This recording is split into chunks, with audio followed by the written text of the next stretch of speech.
জোটের জট কাটাতে আজ ত্রিপাক্ষিক বৈঠক আলিমুদ্দিনে। জোটের জট এখনো কাটেনি। বামেদের সঙ্গে আব্বাস সিদ্দিকীর দল আইএসএফ এর আসন সংযত হলেও কংগ্রেসের সঙ্গে এখনো টানাপোড়েন চলছে। ব্রিগেডে আব্বাসের বক্তব্যে আরো জটিলতা বাড়ল জোটে।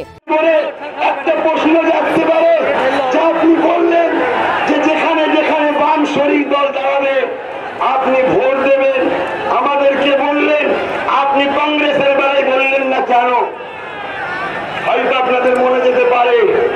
আমি একটা কথা স্পষ্ট জানিয়ে দিই, ভাগিদারি করতে এসেছি, কারো দূষণ করতে আমি এসেছি, ভাগিদারি করতে এসেছি। অনেক হয়েছে, আর নয়, ভাগিদারি চাই। পিছিয়ে পড়া অধিবাসী, দলিত, আদিবাসী, ওবিসি, মুসলিম পিছিয়ে পড়া মানুষের হক বুঝে নিতে হবে, এই ভাগিদারিতে এসেছি। অতএব যদি কেউ মনে করে বন্ধুত্বের হাত মিলানো দরকার, দরজা খুলে রয়েছে। আগামী দিন বাংলায় তাদের হক আব্বাস সিদ্দিকী লড়াই করবে।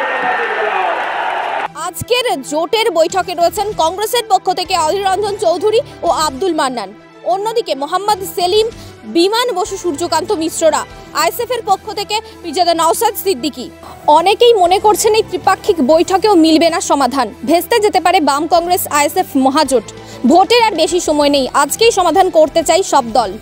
তা না হলে মহাজোটের ব্রিগেড ভোটের কাজে লাগবে না বলে মনে করছে রাজনৈতিক মহল। তবে ত্রিপাক্ষিক বৈঠকে কি জোটের জট কাটবে সেটাই এখন দেখার বিষয়।